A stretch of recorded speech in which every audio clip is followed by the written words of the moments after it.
Good morning, good afternoon, good night. Whatever time you're watching this, as always, thanks for watching Common Sense Fishing. So I've got a little topic for tonight's video. As always, we're going to hang out, have a good time, um, just cover all kinds of stuff, whatever you guys and gals want to talk about. But I've got a cool subject for tonight. We're going to talk about rods, reels, line. We're going to talk about the best rods to use for certain lures and presentations, or like what they say anyways. We're going to talk about kind of how I feel about it. We're going to talk about number of rods on a boat, and we're going to talk about like why it's good to have so many different rods, but at the same time you got to remember, if you're fishing on your boat, I like to have as many rods as possible. I mean, it doesn't hurt to have over 20 rods, literally. And you could have a rod for a heavy jig, rod for a light jig, rod for a drop shot, rod for a crankbait, medium or light, rod for deep diving crankbait, rod for a jerk bait, one for a frog, top water, right? You can kind of blend them, and we're going to talk about that tonight.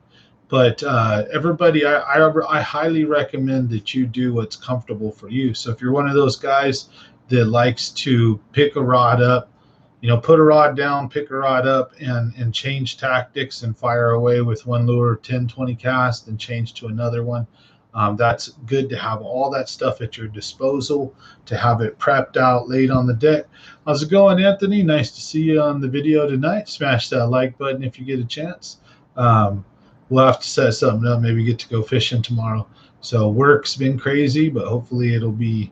So far I don't have much going on tomorrow, but I am waiting for TXV to come in. When it comes in, I've got some work to do up at McClure.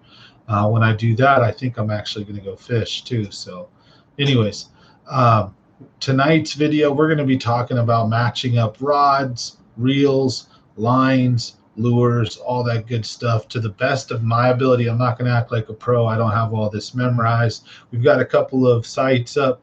We're going to see what they say. We're going to see what I say first, and then we're going to check, like Bass Pro Shops has an article. There's another one I found. I think I've got 3 of them up there on the best rods and reels to use for certain type of lures, and I haven't really read them or anything. I just have them there. So we're going to dive into that, see what the pros say, or see what the people on the internet say anyways, right? And we're going to talk about what I've always been told. It could be wrong, right? We might learn something tonight. I might learn something.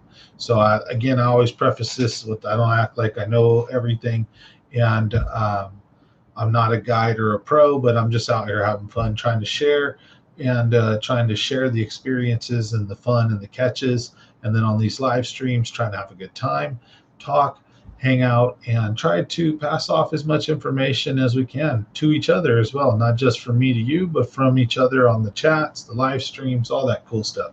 We got an awesome little fishing family here, Common Sense Fishing, bass fishing lovers, pretty cool groups that we've got. But again, we're going to get into all that stuff tonight. So smash that like button. How's it going? What's up? How's it going, Marco? Just chilling. So we're talking about matching up all the right rods and reels and line to lure and all that. I'm talking about how many, in my opinion, how many rods and reels should you bring with you on another person's boat? And then of course, rods and reels on your own boat. To me, I want to again preface it with, I think you should have as many as possible and try to have as good a quality as possible. But I want to talk about how easy it is to catch monsters with cheap stuff. I'm going to talk about my past, some of the stuff that I've caught. I'm going to talk about also some of the good stuff that I have. I'm going to kind of compare it and contrast it, give you guys my 2 cents on it. We'll get into that a little bit later tonight. We're going to talk about quality over cheapness, and we're going to talk about why one way or the other. We're going to talk about, to each their own. For again, I want to really emphasize that I think you should do what's comfortable for you, and each person is different. So some people might work at Google or Facebook. Some people might fly airplanes or be teachers or be lawyers, or some people might be doctors, or some people may have been contractors, right, for a long time. But you have money, you get the good stuff, right, a lot of the time, and I'm totally cool with that. I think that's to each their own. But some of us might struggle our whole lives to have that one $600 or $700 combo, or to us an expensive combo is a over $100. So we're used to buying $49.99 and $59.99, $69.99 combos from Walmart. We're going to talk about that tonight. I've caught a lot of double digits. I got a buddy here who's got over 10 double digits, and they're all on Walmart cheap shit poles. Most of them, almost all of them. He's got a 13. He's got a teener on a Walmart rod. So we're going to talk about. Oh, thanks, pizza. Thanks, bud. Any ranch or anything? Okay. So we're going to talk about all that good stuff, but I want it to be known, though, I'm not trying to knock. How's it going, everybody? I don't want to knock, high-end collection. I think that if you have the money, that it does. I can tell you right now, I fished with cheap and good stuff.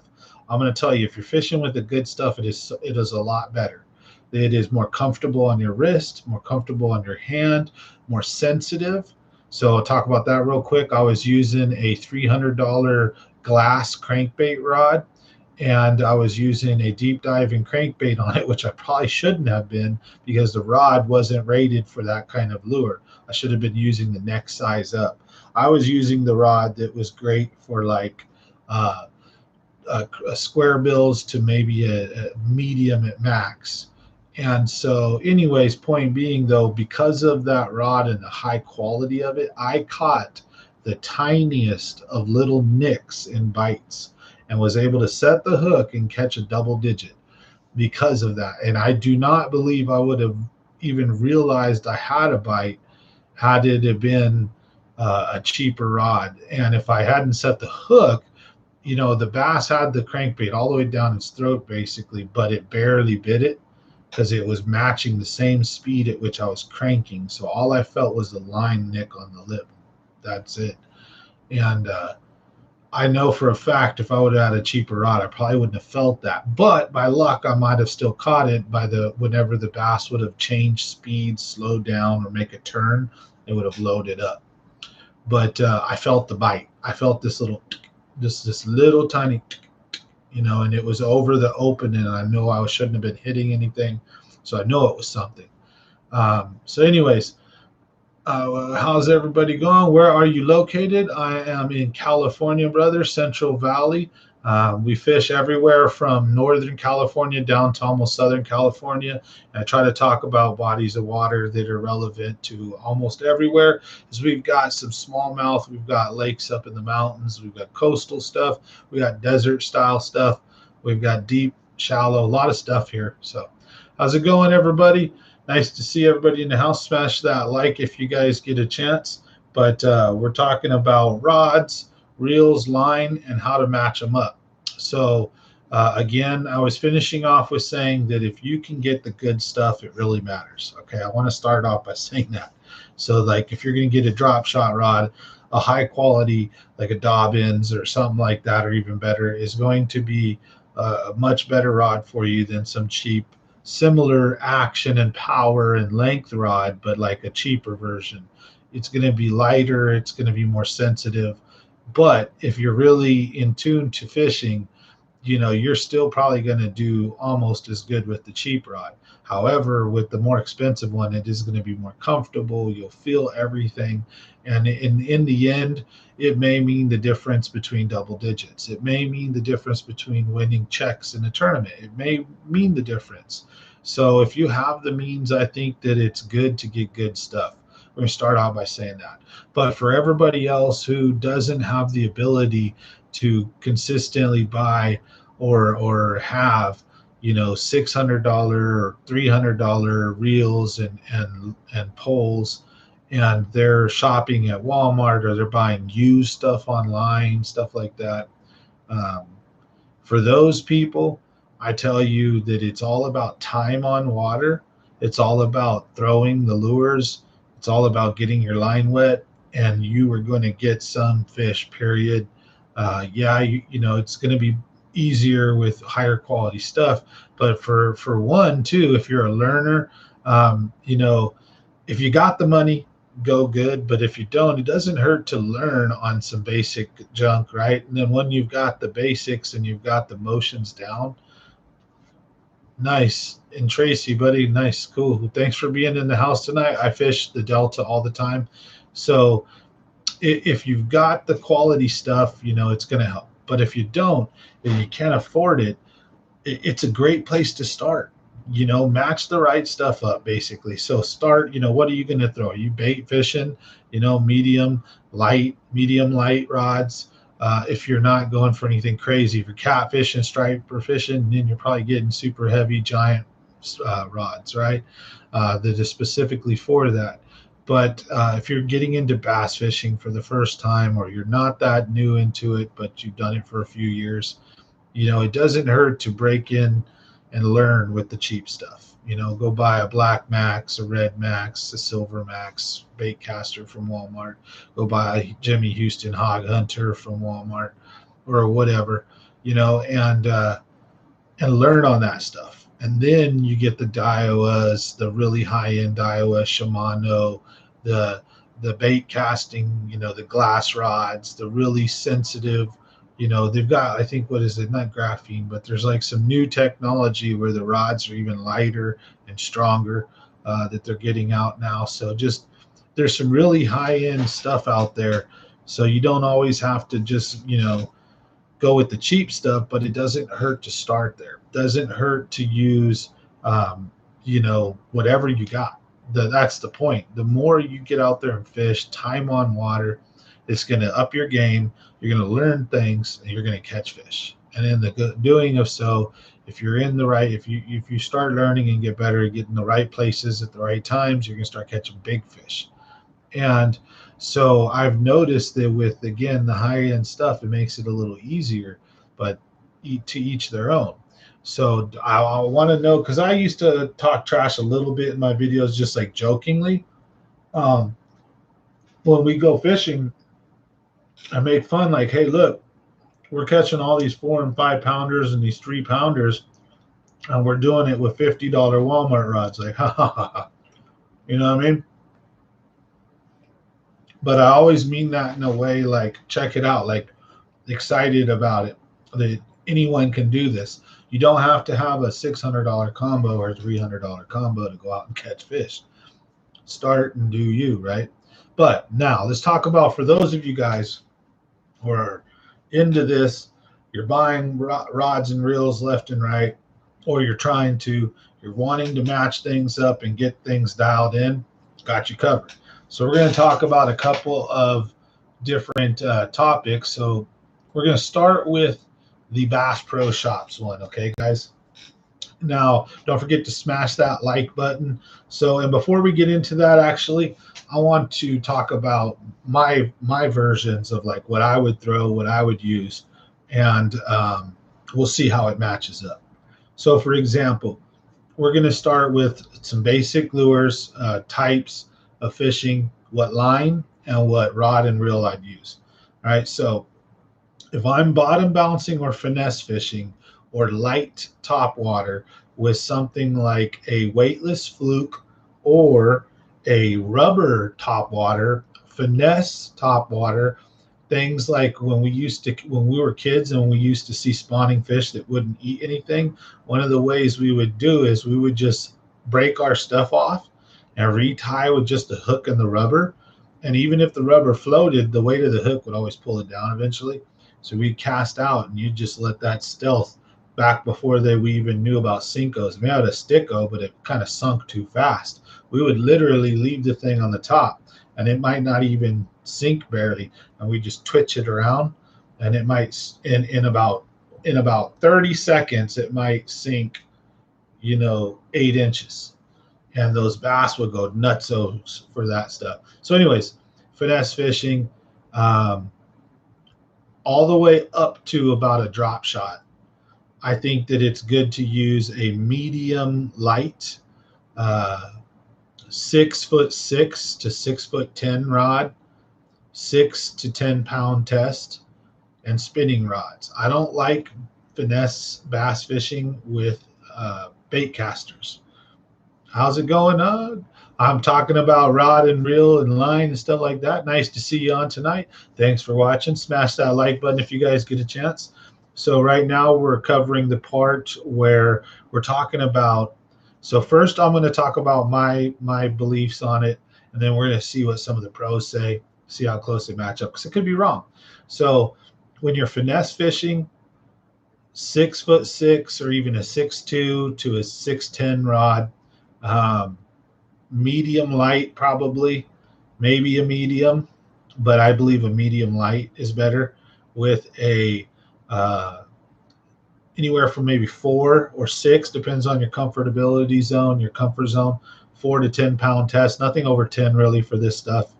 Have your drag set, spinning combo only, not bait caster. That's my preferred setup for almost anything finesse, from drop shot weights, drop shot down, all the way to the various different things you might throw, float, fly, drop shot. Ned rig might go on the medium, but I mean, I'd probably classify it. It just depends on what size weight and hook I'm using and what size nets I'm using, because there's a finesse net and then a non-finesse, more of like a medium. Then I would go with a medium. So we're going to step it up. Now we're talking medium. Medium is one of the best all-around rods. And before I was talking about fluoro line, by the way, fluoro line, 4 to 10 pound test. Medium light, finesse and down, right? And when I get medium, that's when I might use that. Medium is like a very versatile rod that can do almost all different kinds of things in a certain range and weight class, right? Small top waters, pop R's, little pop R's, little hula poppers, um, little things like from maybe the drop shot. Well, not the drop shot, but the shaky head. From the shaky head, Ned rig, Texas rig, um, and some medium and light crankbaits, and with some small top waters and some small jerk baits.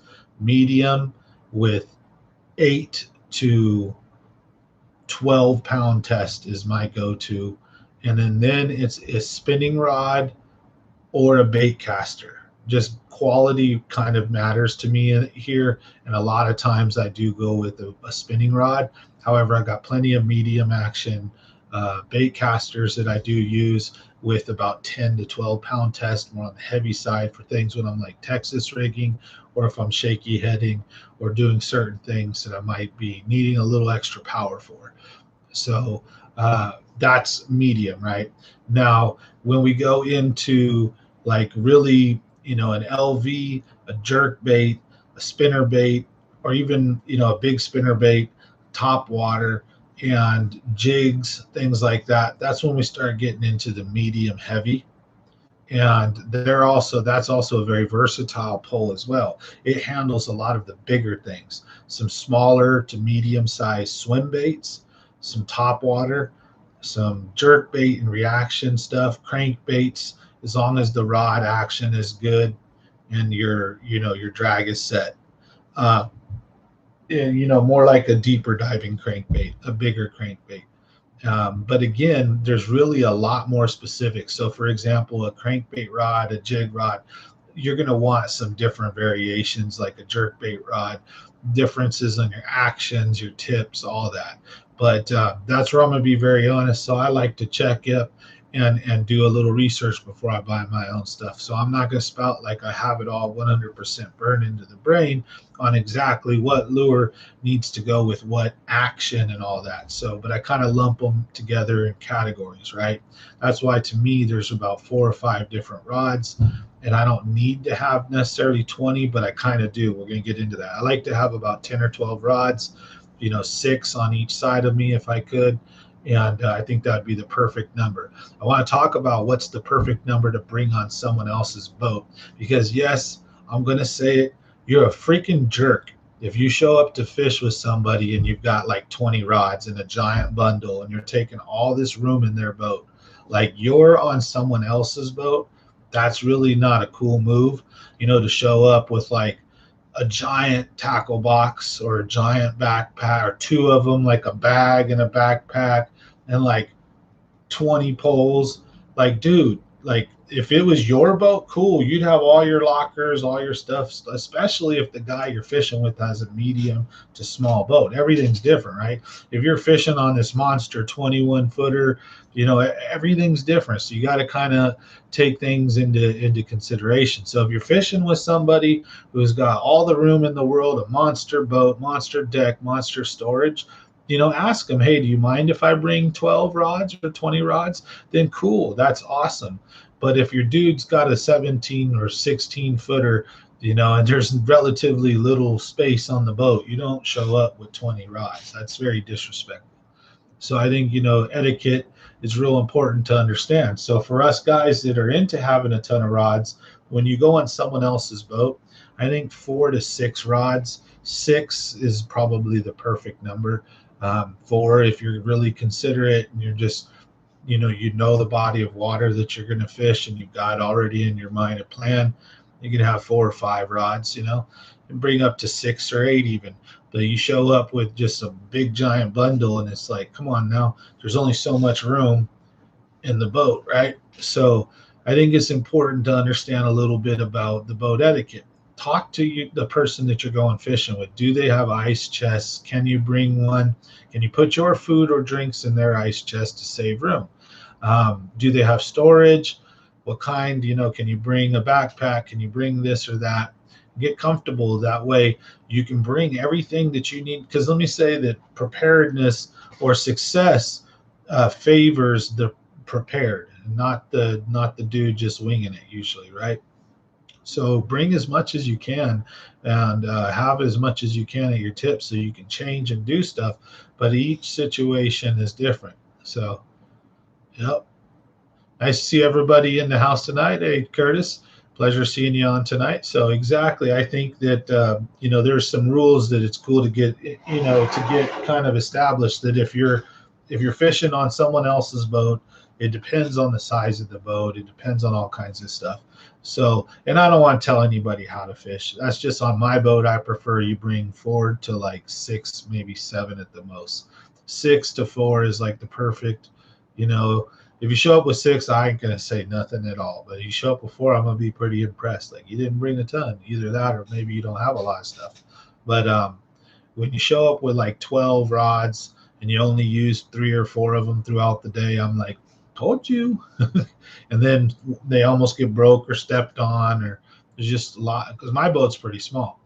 So each boat, each person, each fisherman's different. So etiquette goes, always good to just check in and say, and then never assume. I don't like bossing people around, telling people how they have to do it, because there's 101 ways or more, a million ways to do different things. So to each their own. If you're comfortable doing it, do it. But yeah, so anyways, back to the poles.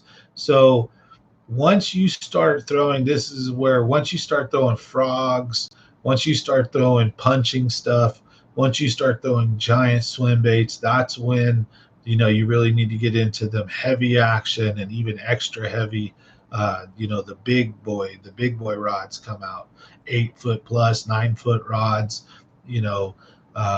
beast reels, just big ass reels, lots of power.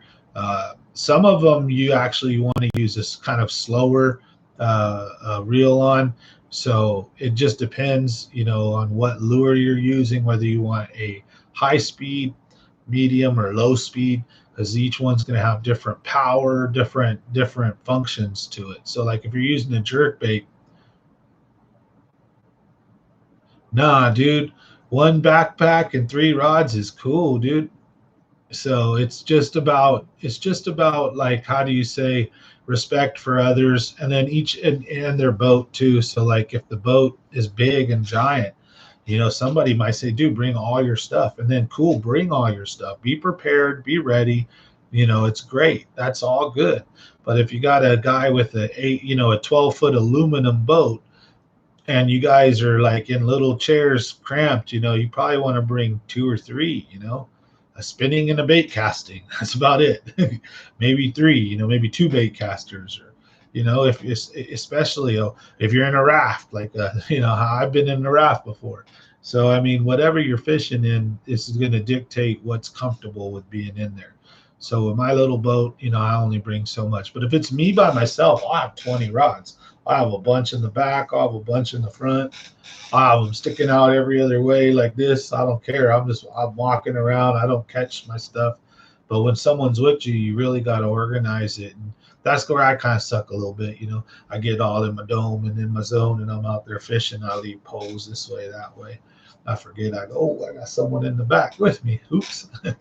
End up going to cast, and then they go to cast, and I hook their line, and I always break. I don't know why it always happens, but every time that happens, it seems like I get the bad end of it. So like if someone's pole and line is out and I go behind and I cast and I go to make a cast, I'm usually the one that snaps off. I don't know if it's my line, if it's the force that I'm exerting or something like that. It's hilarious. Happens to me all the time. But I'm gonna eat some pizza if you don't mind. I'm starving. Didn't get to eat before the live stream.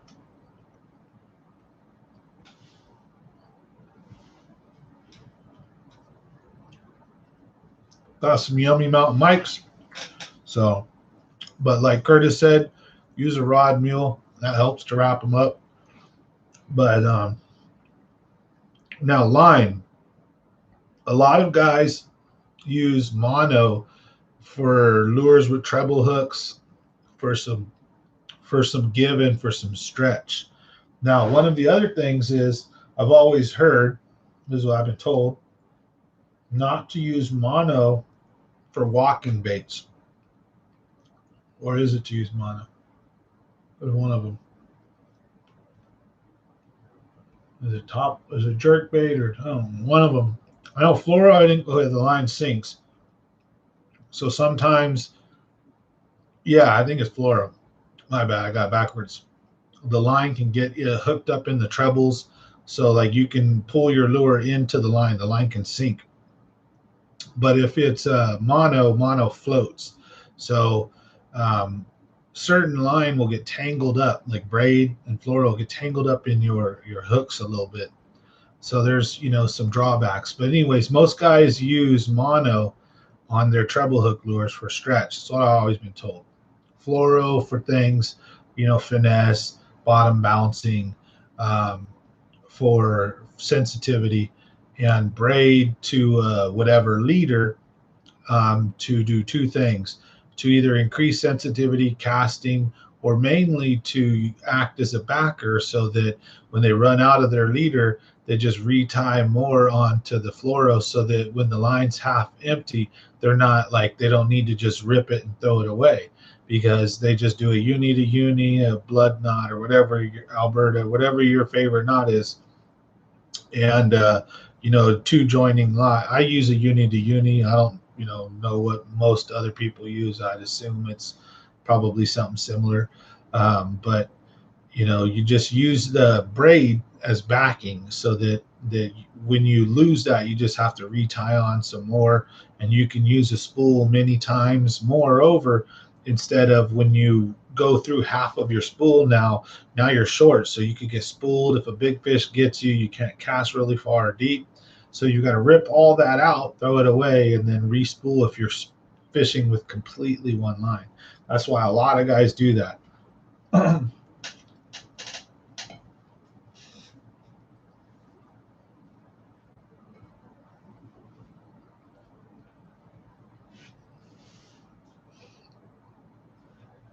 No, excuse me.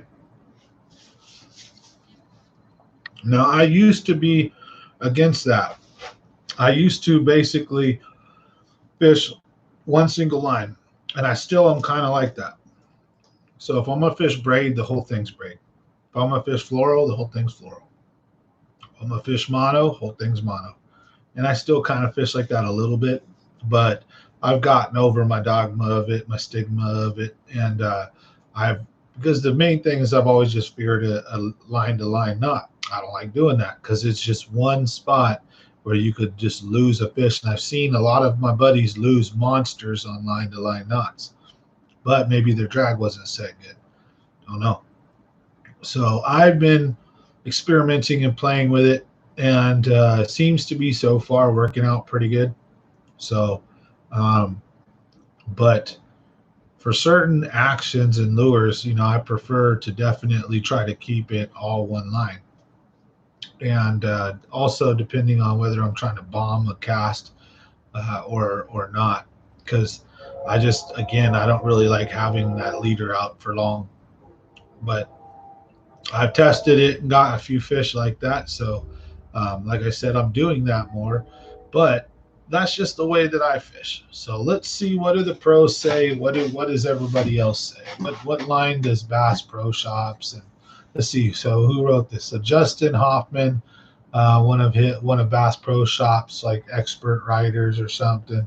And this was done in July 30th of 2019, but updated July 24th, 2020. So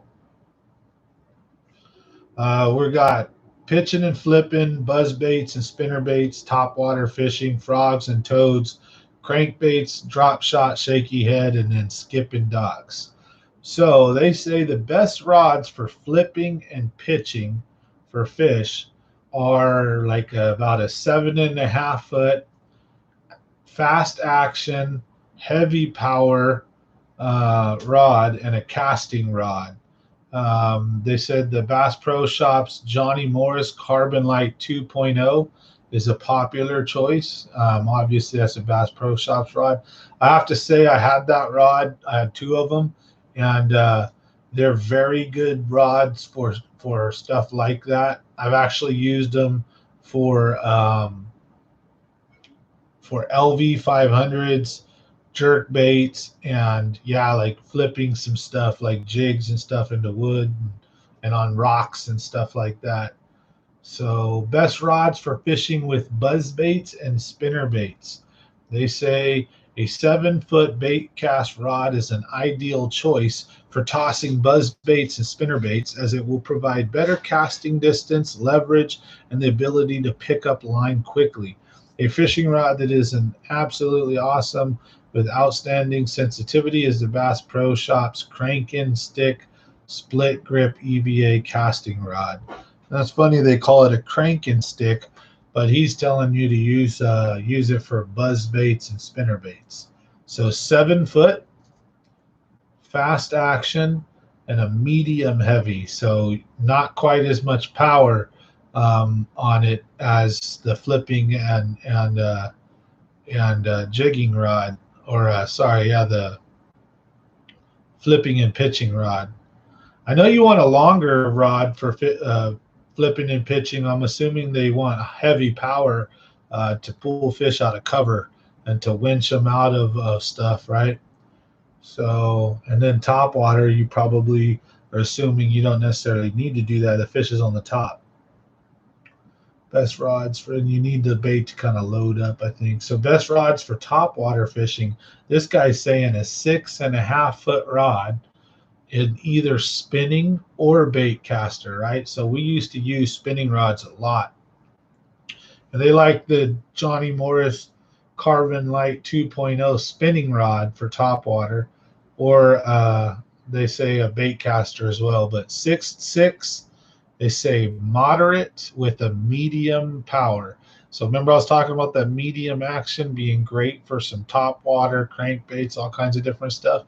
So that medium action is really a all-around great rod. So let's see here. Best rods for frogs and toad fishing. So for frog fishing and toad fishing, they say length should be 7 to 7.6, and that your action should be fast with a heavy power. Now, of course, they say a casting rod, right? You wouldn't use a spinning rod. So, again, they're recommending Bass Pro Shop rods, Johnny Morris, or a Lew's Custom Speed Stick casting rod. Best rods for crankbaits. So they say 7 foot, a fast action with a medium to a medium heavy. See, a medium is killer. I have a Glass E6X G Loomis that is awesome. So best fishing rod for drop shot, shaky head. 6'10", extra fast, medium light to medium. Looks like I was right on that. Best fishing rod for skipping docks is a 6-foot rod, so a shorter rod with a fast action and a medium heavy power. And they like to use a spinning rod. Spinning equipment gives the angler better casting control for pinpoint accuracy. Yeah, I'd have to say that. So I've seen guys that are just pinpoint accurate with a bait caster, and that's pretty freaking cool. But I've seen like the things that I could do with a spinning rod. Oh man, crazy. So I could do a lot of different things with the spinning rod. So now we're looking at best bass fishing. What is this here?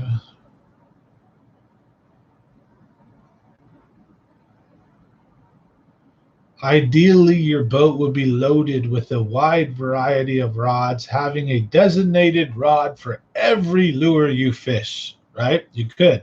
Just like pro fisherman Kevin Van Dam, for example, who keeps at least 24 rods on his boat for a day of fishing. This, of course, is not realistic for most fishermen, as I said earlier. And for them, there are certain lures that can be used with the same rod. On this page, we are going to break down rods that can be used for multiple lure types. I'm already liking this already.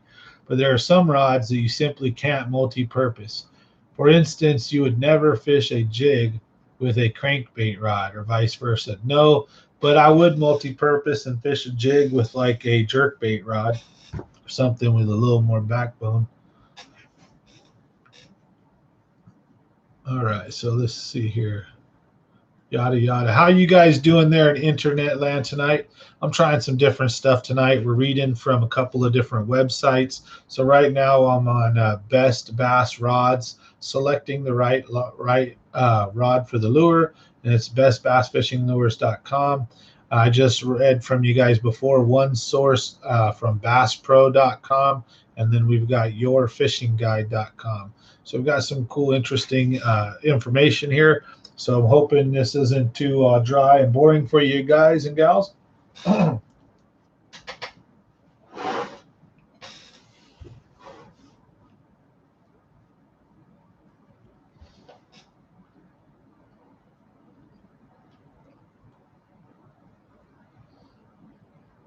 Sorry. Obviously, the same theme is around too, that spinning rods are better for novices and beginners. Just like I was saying, it's like don't give a beginner a bait caster and struggle with backlashing because they're a beginner. Main focus should be getting them some fish so they're hooked, like so that they want to keep fishing, and then they're going to want to get better and go to a bait caster. But if they're stressing and struggling, they're just going to want to stay home.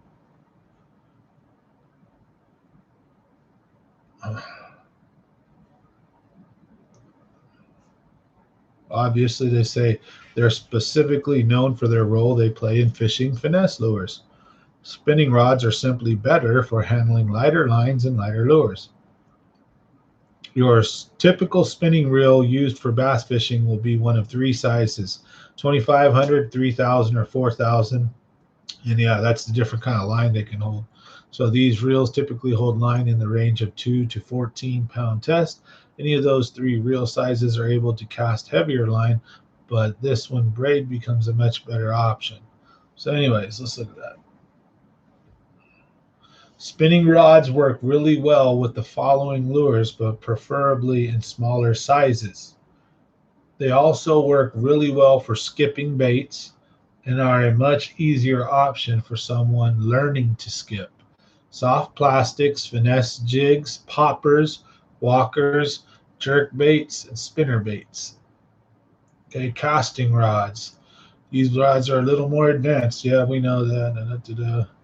If you're going to take bass fishing seriously, you're going to own at least one bait casting rod. These are the workhorses of bass fishing, built to handle bigger baits and heavier line.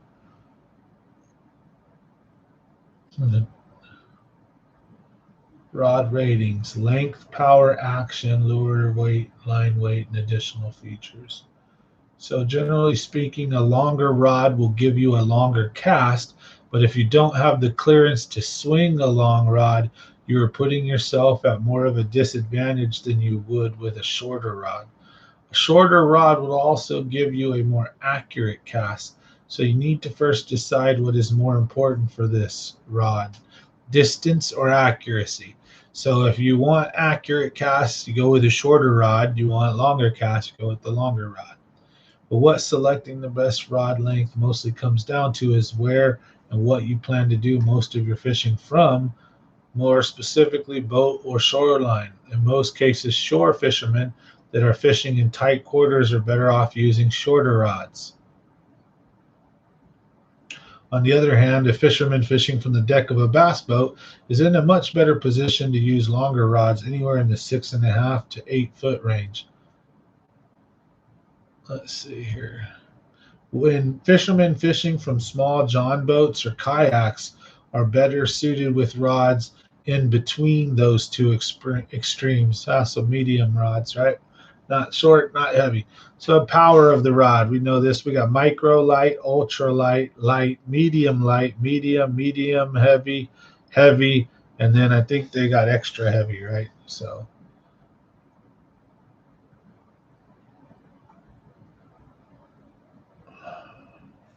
as a general rule of thumb, medium power rods are better suited for baits with treble hooks, as well any bait with an exposed hook. These baits require less power to set the hook. A majority of bass fishing is often done with rods rated for medium, medium heavy, and heavy power. All right. Action is measured as a level of speed ranging from slow to extra fast. Slow action tips start bending at a lower point on the rod, and as the speed increases, the bend starts closer and closer to the tip. Here are all the rod action ratings you will see: slow, medium, medium fast, fast, and extra fast. And medium is the same thing as moderate. And then they say moderate or medium are better suited for treble hooks, right? Da, da, da, da.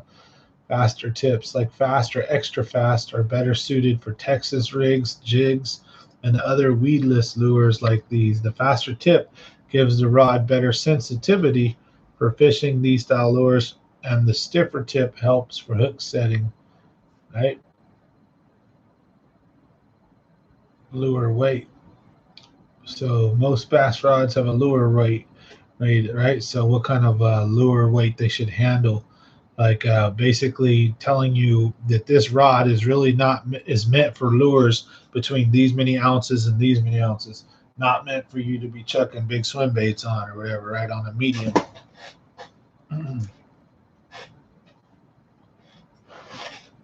Line weight.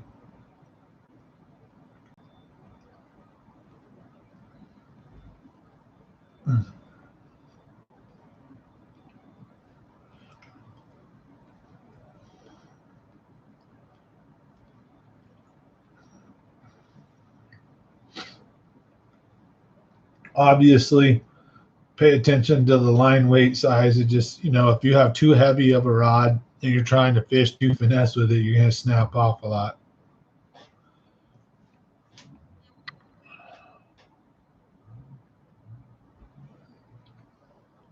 And then also what kind of line you're using. So like braid has no stretch, fluorocarbon has barely any, and mono has a bunch, right? So um, based on like your rod strength, knowing your line to your rod strength. So if you're really using something super strong and you're using something that you're fishing heavy, bigger stuff for, you may not want to go with fluorocarbon unless you're using a heavy enough line, you may want to use braid to mono, right? A little bit of forgiveness. So other features, multi-purposing bass rods. This is a very basic guide, mainly geared towards someone starting out. Sorry, guys.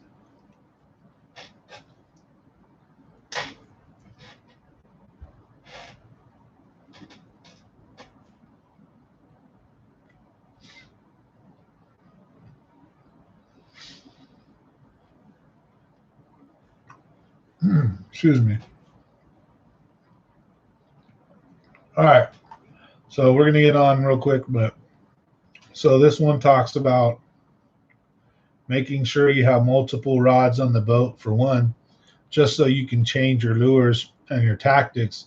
If the water conditions change, you could get some shade all of a sudden, wind pops up all of a sudden, throw down this one, pick up this one, right?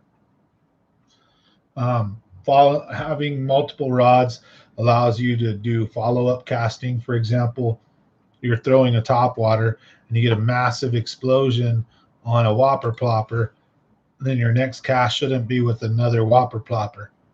Your next cast should be with a Senko. So you need to have a couple of rods so that you can do that. Now they said they have 6, so even they feel like 6 is about the right. So if you are just starting out, 3 rods makes a really good set for a beginner. 2 bait casters and a spinning rod. So rod number 1 to have is a bait caster, medium heavy to heavy, fast to extra fast, 14 to 20 pound fluorocarbon. Jigs, worms, buzz baits, bladed jigs, and frogs if using braid. Rod number 2, bait caster, medium to medium heavy, fast to extra fast, 12 to 20 pound monofluoro or monofilament fluorocarbon, spinner baits, jerk baits, lipless crank baits, and blade baits. Rod number 3, bait caster, medium, fast to extra fast, 10 to 14 pound mono, poppers, walkers, prop baits, and wake baits. Rod number 4, spinning, medium, fast, 10 to 14 pound mono, soft plastics, finesse jigs, tubes, poppers, walkers, jerk baits, spinner baits, crank baits. Rod number 5 is a bait caster, medium, moderate, 8 to 12 pound fluoro, and it's for crankbaits. Rod number 6, bait caster, heavy, fast to extra fast, monofilament or braid, big swim baits, and punch rigs. See, I don't agree with this. I think they left out, see, rod number 1. Let's see here. Rod number 4 is the only spinning one, and it's a medium with 10 to 14. You're going to have to go, you might want to have 2 spinning rods with one in the 10 to 14 range for that, and then one in the 6 to 10 range for things like finesse. If you in the East Coast where you've got really clear water up north, or in parts of California, really clear water, clear lakes like McClure, Pedro, and Berryessa, New Maloney's, when they're not getting a ton of water, because those lakes can get real dirty too, but they can also turn super clear. There's way clearer ones like Tahoe, right? So when you're fishing a lake like that, I think it's real important that you have to have that finesse stuff. So it just depends, but good stuff there, folks. All right, I have about 5 to 6 rods. What do you look for in a crankbait rod? Crankbait rod, medium action, flexible, not too stiff, and not too heavy, kind of short. Spinning rod or bait caster, that's what I would be looking for, and then pair it up with the right line, depending on what crankbait you're throwing too. So if you're using a deep diver and you're using something that goes down a lot more, then you're going to probably want a little bit of a medium heavy rod or something. Trying to eat dinner. Sorry, folks.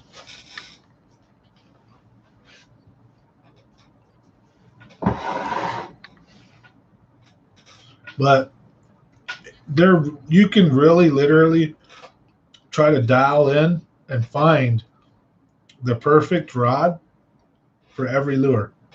For example, are you tossing a 3 ounce, or I mean a 3/4, 1 ounce, half ounce, a 3/8? What kind of jig are you tossing? Each different size, you may want a similar power and action and all that. But for the 3/4 ounce, maybe you want a 7/8 or 7/10, and maybe for the half ounce you want a 7/6, and maybe for the 3/8 you want a 7/2, or I don't, you know what I mean?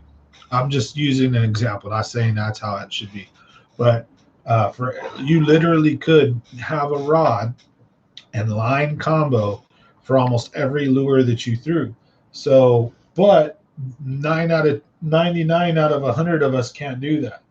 So if you can't do that, then I think it's important that you understand how to multi-purpose them, really understand the differences between the action, the power, and the length, and what the length, and what does a short rod do? What does a longer rod do? Are you trying to bomb it and cast far and search, or are you trying to make precision casts in the delta and the little pockets? So each rod and reel is going to be separate depending on your bodies of water and what kind of fishing you like to do.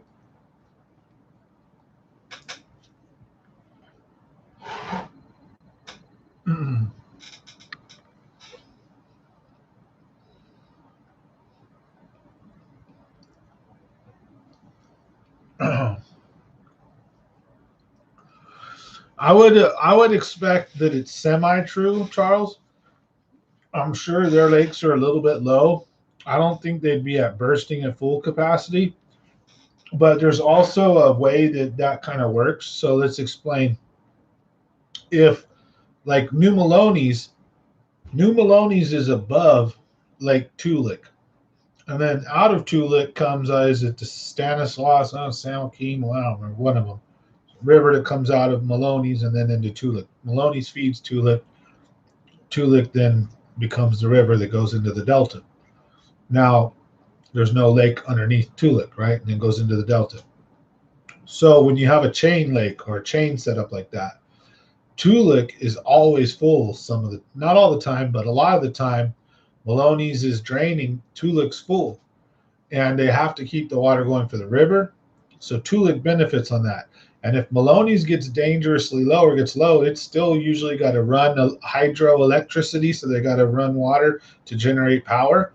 And then due to, environmental concerns about the smelt and other stuff, they're not going to let the river go dry. So their Tulik will always be at a decent level, usually. Not going to you'll find it low sometimes, but for their example, so when we're pumping all our water to Southern California, yeah, I'm assuming some of their lakes are going to be full, but I also read a story about how during the drought, a lot of their lakes were going low, and they actually, in their drinking lakes where there's no fish in them, and the water is simply there to drink, and there's no fish, they put these black balls and they dumped them into the lake, and it coats the entire lake so that the sun will heat the balls up. But the balls, they're so thick, and then the lake's this big old heat sink of water, so the sun doesn't evaporate any of the water. So pretty smart stuff right there. But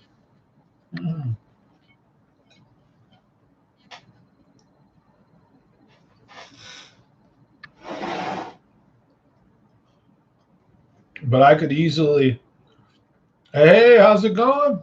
Old Dirty Bassin in the house himself. Don't whoop whap yourself now. Man, can't wait to get a shirt and show it off.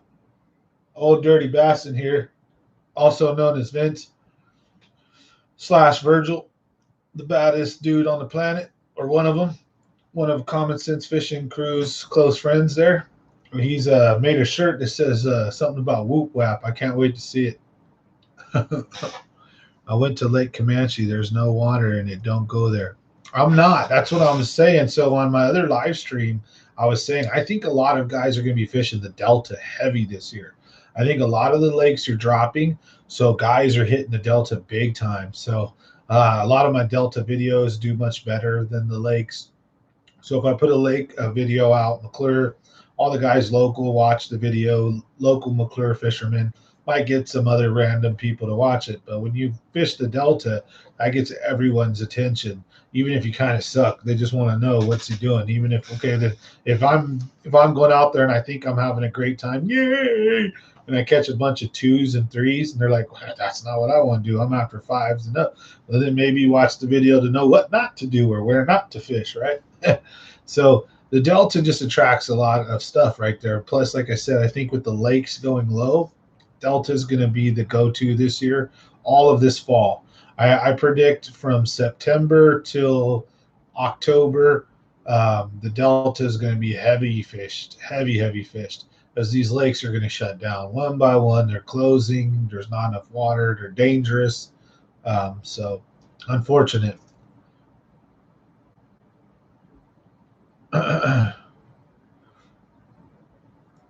How's everybody doing tonight? Pleasure to have everybody on. So I appreciate you guys being on. But yeah, it's been an awesome one. So you recommend a heavy rod for jig fishing or a medium heavy? So whatever they recommended, I already forgot. For a jig, I want something with a fast tip. So I want something that when I get my bite, I can feel it and it's sensitive. But then I like the backbone the rest of the way, right? So with a fast action tip, probably medium heavy would be my go-to jig. I'm not much more of, I don't need monster poles to jig fish. I'll do it with a spinning rod even. Whack, and just set the hook on. Because I use Bijan's jigs. Look, I think even the medium heavy is too much for these. I think the medium is perfect. That's what I say. I got them right here. That's, I think, what was my saving grace and why I got my double digit. I've been using all these medium heavies, and I've been losing a lot of fish at night. But just a plain old Silver Max and a Black Max, Walmart gear, this is what got my double digit at Lake McClure on a jig. And the rod's got some good bend to it in the tip, and it's got some flexibility, and it's sensitive. So great little cheap jig rod right there. How's Maloney's water for kayak fishing? Maloney's should still be good. It's dropping, but Maloney should be fine to fish. I would fish Maloney's or Tulik right now, or the Delta. If you can get out to Lake Success, that's another spot I'd be at right now. So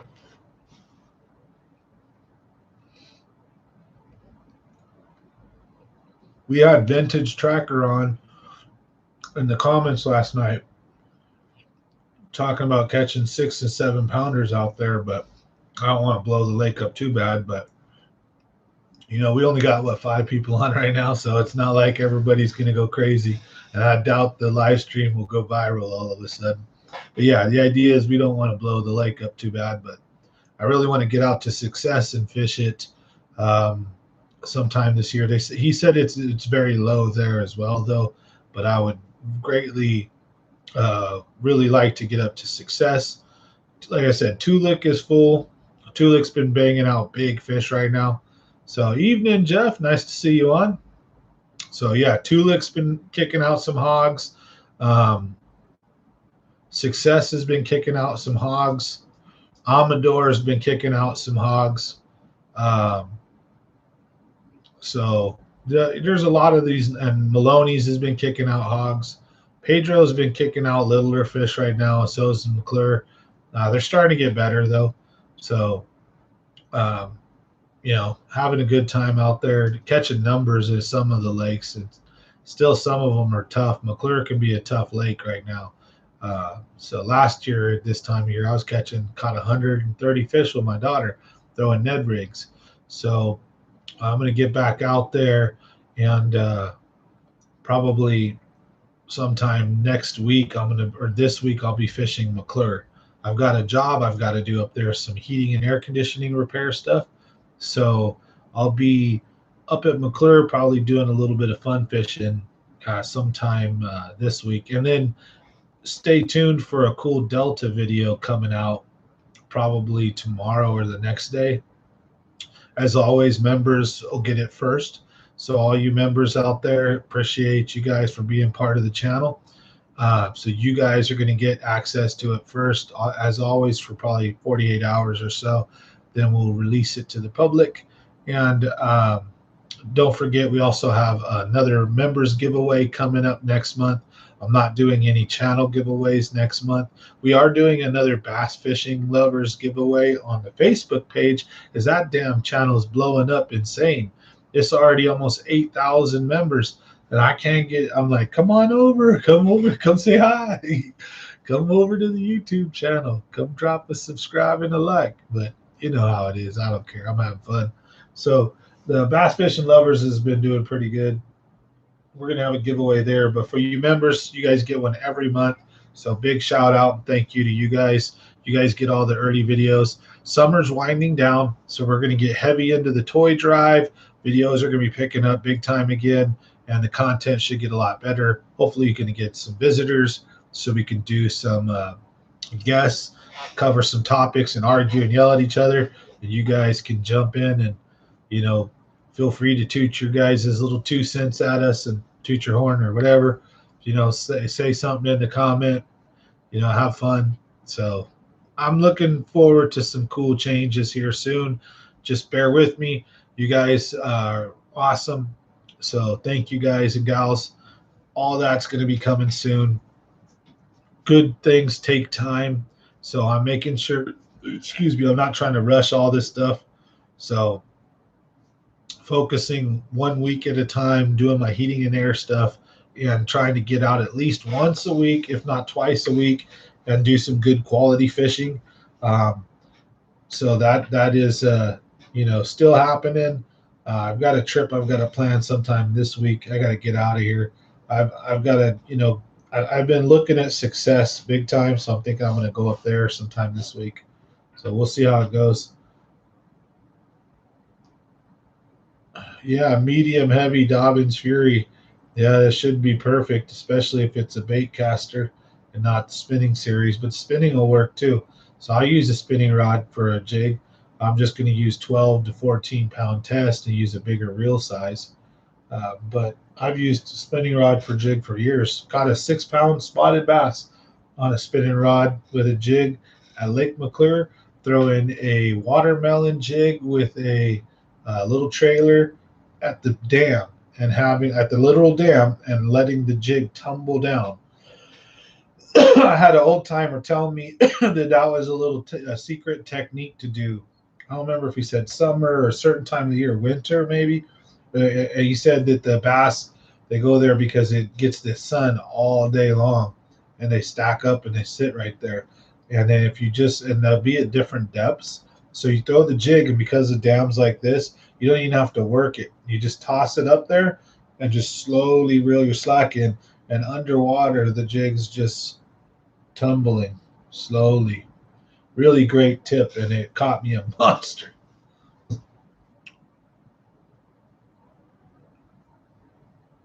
Yep, fast tip is the key. Well, the tip, see, it's not even, see, fast tip. All they mean by the fast, by the speed, is where the bend starts.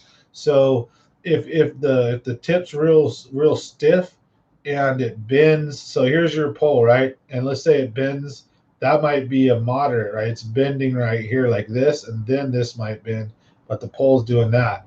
And then you get maybe a fast, and then ultra fast, right? So what that does is the tip's real soft.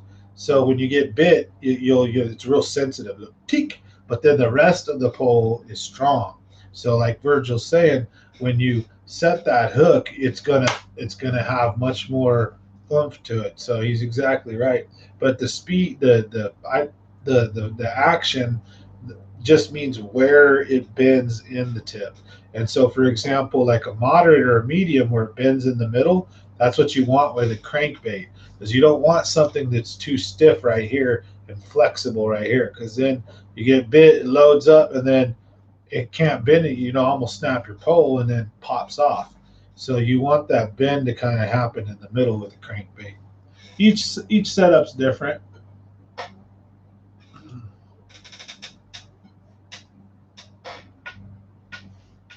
Sorry, guys and gals. I'm Mountain Mike Pizza tonight. I didn't get a chance to eat dinner. I worked until about 6 o'clock, and mm, I was filthy.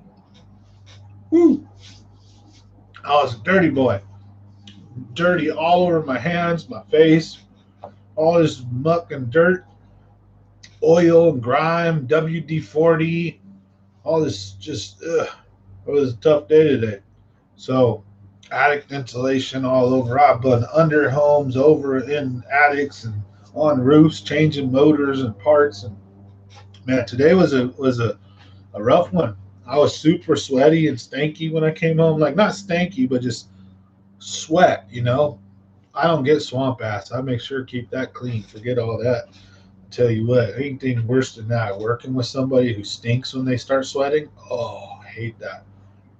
If anything, at an extremely in like a 12-hour day, it's just like a salty smell. Like, but it sucks. I hate it. So, anyways, I jumped in, took a shower. Here we are.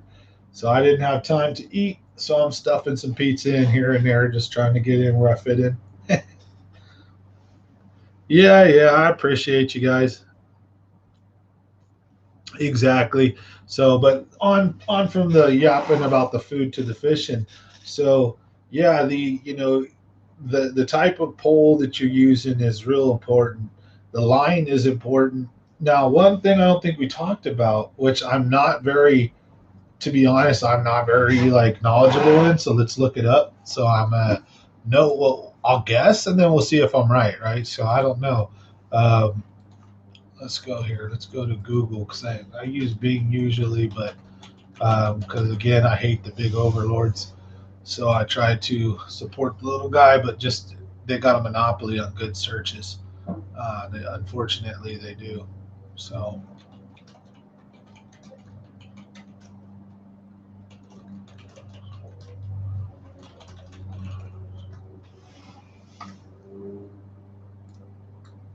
all right. So, how do you choose the right gear ratio? Right.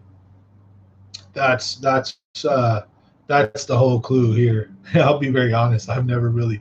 I was just it's a it's a medium. I don't know. I just bought reels and then whatever they came with. I sucked at like all that because I didn't have money. I'll be honest, right?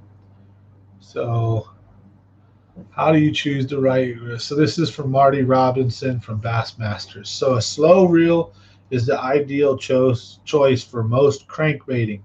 I get that. You don't want to reel too fast. A reel with about a 5-to-1 gear ratio is going to help get your baits to their maximum depth and also give you superior feel so you know exactly what's going on with your lure. So, okay, so slow is a good crankbaiting one. Medium reels with a gear ratio in the neighborhood of 6-to-1 are your workhorses. They get the bulk of the duty. I'd assume probably 7-to-1. They get the bulk of the duty with most bass fishing applications. And in a pinch, you could do the thing best served by slower or faster reels, right? So fast. In the old days, reels with the gear ratio of 7-to-1 or better just didn't have the guts for a lot of bass fishing applications. They couldn't stand up to the hard hook sets or the heavy torque of fighting a big fish. That's no longer true. Da-da-da-da-da-da. A high speed reel is my choice for techniques like flipping and pitching, worming, anything where you're working the bait for a short stretch and then hustling it in to make another presentation. I would also think, man, these guys, 2013, these guys bonehead, dude. Marty Robinson, if you're a pro, you're probably not that good, or you ain't giving out good information. Because I would say, man, you'd probably want a fast reel for like a jerk bait or certain lures to catch up to the line. And I've seen guys look at like a 8-to-1 reels, right? So, and they're talking smack about a 7-to-1. So that just didn't seem right to me. Let's choose a different one. Maybe I'm wrong, and maybe I'm dumb. This one's from February 2021. How about that? Let's check this one. Game and Fish magazine. what you need to know about gear ratio. So we're all learning together. Or maybe you guys are laughing at me right now in the internet. If that's the case, that's cool. Don't worry. I laugh at myself. So, oh, you, Mr. YouTuber, don't even know about it. No, I just go fishing. I'm very honest. Time on water is the best way to get good at fishing, and you'll catch a lot of fish. Sure, read all the, magazines and all the stories and watch the podcasts and videos, but I never really had that much time with four kids, or with the three kids I had with my ex-wife, two of mine and one of hers. And now, I've got two, my wife's got two in the home. We got five total there, though. She's got three, but one's already out. So it's like you don't have a lot of time to really jump into it. But now that I do, I mean, you don't, why be stupid about it? Why keep myself ignorant? Might as well educate, right? So I educate myself, and then maybe help educate someone else too. You never know. All right, so Abu Garcia raised eyebrows at iCast a couple years back when it released the Revo Rocket bait casting reel with a jaw-droppingly fast 10-to-1 gear ratio. So how important is gear ratio for your fishing? With cutting new edge, high gear ratio reels, it's a good time to review how. All right, let's get past this. What gear ratios and reels are simply an expression of how many times the spool turns each time you turn the reel. Yep. The higher the ratio, the faster you bring line in. Yada, yada, yada. And another thing to remember is that when you cast really far, that you kind of naturally, your gear ratio is lower, or it is what it is, because your spool is smaller.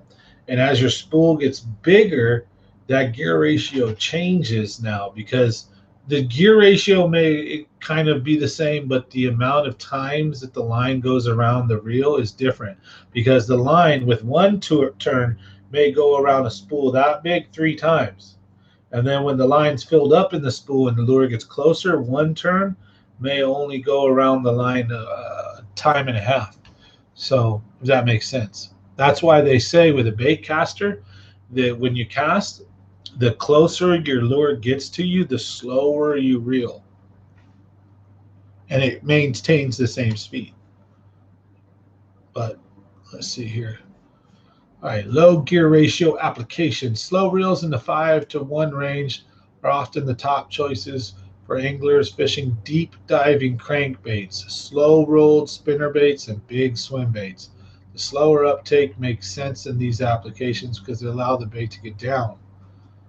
All right, medium gear ratio applications. Oh, workhorses. Yeah. 6'1" or 6'4" present a wide variety. They're used with shallow spinnerbait presentations, square bill crankbaits, medium depth cranks, and castable umbrella rigs. All right, fast gear ratio. Fast gear ratios are the most efficient choice for anglers who are presenting baits at relatively defined target areas or are fishing a bait primarily worked by moving the rod tip. Or fishing baits that are being ripped. I knew that dumbass left them out. So when you move the rod tip and you need to catch up line, it ain't just for fishing a freaking pitching and flipping so that you can cast in 3 feet. Work, stop. Work, stop. Work, stop. Oh, no fish. You burn it in. Another one. Work, stop. No, to me, even when pitching and flipping, I'm annoying. I ring my lure all the way back to the boat. And I don't care how many times I've had a lure that I'm pretty sure I pitched it right to a dock. And I work it in all slow, doing whatever, hopping, wiggling, jiggling, whatever. And I bring that lure out. And then where a pitching and flipping bass fisherman would have stopped and just kept reeling and made another cast, I'll keep working it. And then right next to the boat, don't. Now, was that a fish that followed my bait out, or was it one that was out underneath the boat? I don't know, but I don't know. I have a hard time just doing that. I get the idea, though. At the Delta, I do that a lot, but I still will sometimes, especially when I'm trying to pattern the fish, will work that lure all the way to the side of the boat. Now, you'd be surprised how many fish I've caught right underneath the boat while laughing and making all kinds of damn noise. And the fish is just right there underneath the boat. So, all right. So he said for obviously pitching and flipping, and then for anything ripping and moving the rod tip, like jerk baits and stuff like that, lipless crankbaits, top water. In the case of worm anglers, once the bait has been fished through the area that is strike is big. All right. So yeah, I don't know. I'm not a big pitching and flipping dude because I'm not big on just fishing that cover. I think a lot of times that you can pull a bass out of that cover. Like for example, who here has ever heard, if you haven't seen one yourself, of a follower? So you're using a big old lure or whatever, and ooh, a big fish comes out your lure. It could be a little baby, but you're using a lure, and the fish follows your lure all the way in, gets to the boat, and turns around. Well, a lot of the times, that fish was just needing that lure to stop and slow down or speed up all of a sudden to create the urge for it to want to strike. Something erratic, right? And if you're bottom bouncing, I think the same thing can happen. If you're just working at a routine pace, hop, hop, wait, hop, hop, wait, and then you're about to, you could have a big old fish following your lure, interested, but maybe the second you stop and you go to talk to your buddy, hey, Jim, I don't think there's any fish in this spot. Maybe we should move. And it's been sitting there dead sticking for, a couple seconds, and then thunk, ooh, because that fish, you did something different and that fish decided to eat. Or you maybe decided you're about to reel it in and then you stopped all of a sudden, fast movement, and then all of a sudden you get hit. That's why I have a hard time just pitching and flipping to stuff. I do that with crankbaits and with certain lures. I will pitch and flip, but they're usually, believe it or not, with crankbaits where I've got this little tiny lane. I'm at the front of the boat. I'm at the delta. There's the dock. There's weeds here, and there's this open spot with no weeds, no anything. I'll pitch it, kind of flip it right up into that little pocket, and then reel my crankbait, and it'll dive right down to 3 or 4 feet, and go right in between stuff. I'll just get murked by monster bass doing that kind of stuff. So, and I'll do it with bottom bouncers too, but I have a hard time, and that costs me some time. But I'll tell you, I've caught a ton of fish right at the boat. So I don't know, to each their own. I got on a tangent though, talking about pitching and flipping, because that kind of annoys me, I guess. Annoys me, but when I know, like, say, I've been at the Delta, and there's been times where I know the bass are there and I'm getting them, but they're just real lethargic. They want a drop shot, they want a Texas rig or a jig or something, but they want it dead sticked, or they want a big pop or a couple hops, and then you have to let it sit for a second. Then maybe a drag or something, and then you'll get that little, and it could be a 3 to 5 pound bass, right? And then you'll see guys just blowing by, pitching and flipping, pitching and flipping, pitching and flipping. I'm like, ugh, I don't know, but I know that's how guys get big fish, because they'll cover water, no fish, they're gone, and then they'll cover more water. Because to be honest, this is, I think, why they do it. A lot of the times, big fish get big for a reason. Yes, they're smart, but in order to get that big, that fish had to eat. That fish had to eat. Speaking of which, and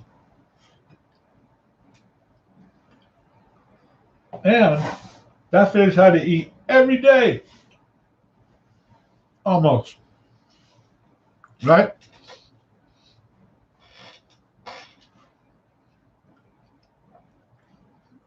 If an 8 to 10 pound bass is not eating a big game fish every day or two, it's got to eat a lot of crawdads, a lot of baby bass, a lot of little shads to fill its stomach up. And it poops all that out, and it's got to eat a bunch more.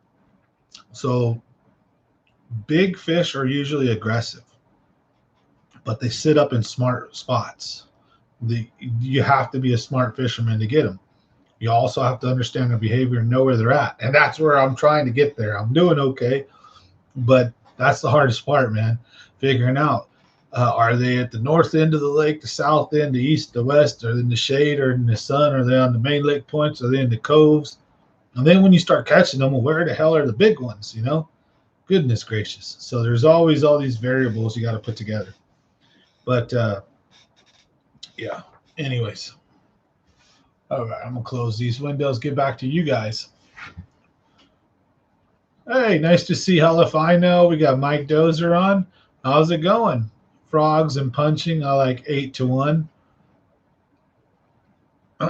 From what I understand of the reel things, they say the higher the reel gear ratio, the faster it is, but the less strength it has. I think that's also, I think, a lot of jig fishermen and power fishermen use slower speed reels.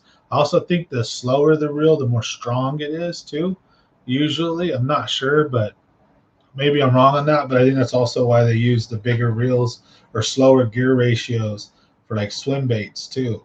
Usually, right? So that because you don't want a swim bait usually painstakingly slow, right? With some erratic twitches and stuff in it, especially like a glide bait. Takes a lot of skills, right? Oh yeah, the square bill is my favorite. That's where I'll act like I won't act like everything else. I'm not trying to act like I know it all, but with a square bill, man, not that I know it all, but damn, I like a square bill. I get good with square bills.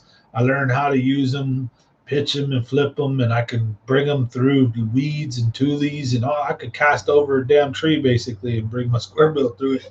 I don't know. I just love it. The square bill is a great lure, versatile. It mimics a bluegill or a bait fish. Has a lot of not a lot, depends on the one you're using. They have good wobble and action, and they float. So whenever I bump into something, I can stop and let my square bill float. And they're just killer lures. So old Dirty Basson's seen me put a million fish in the boat with square bills. Ton of dinks though. This year's been real brutal to me with the size. I mean, I've got a double digit. Um, I got one monster, and I think I've got like a 6, but everything else has been 5 and below this year. It's been interesting. Usually every year I have some 7s and 8s, a 9 or something, something big.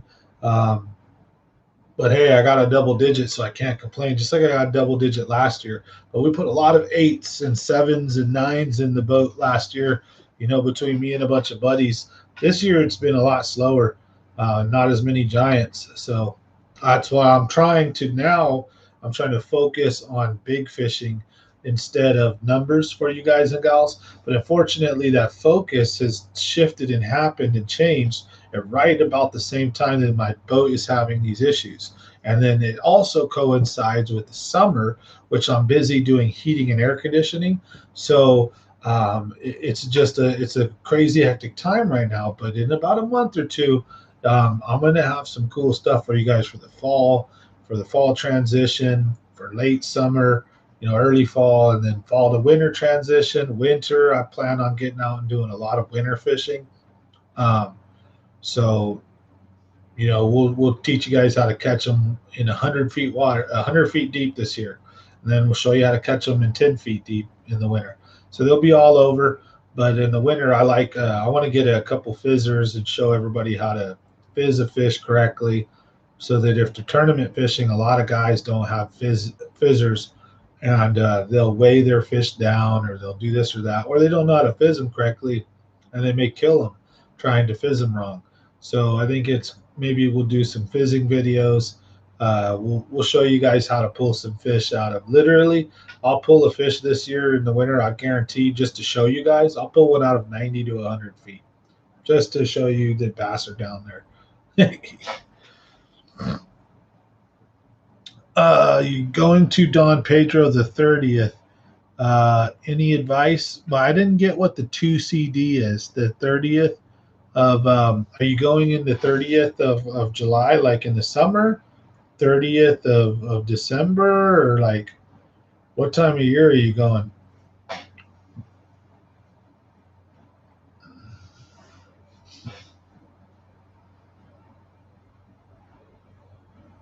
Thanks everybody for watching again, by the way. Smash that like button if you get a chance. If you're new here, don't forget to subscribe. But I see the same old faces. I love you guys.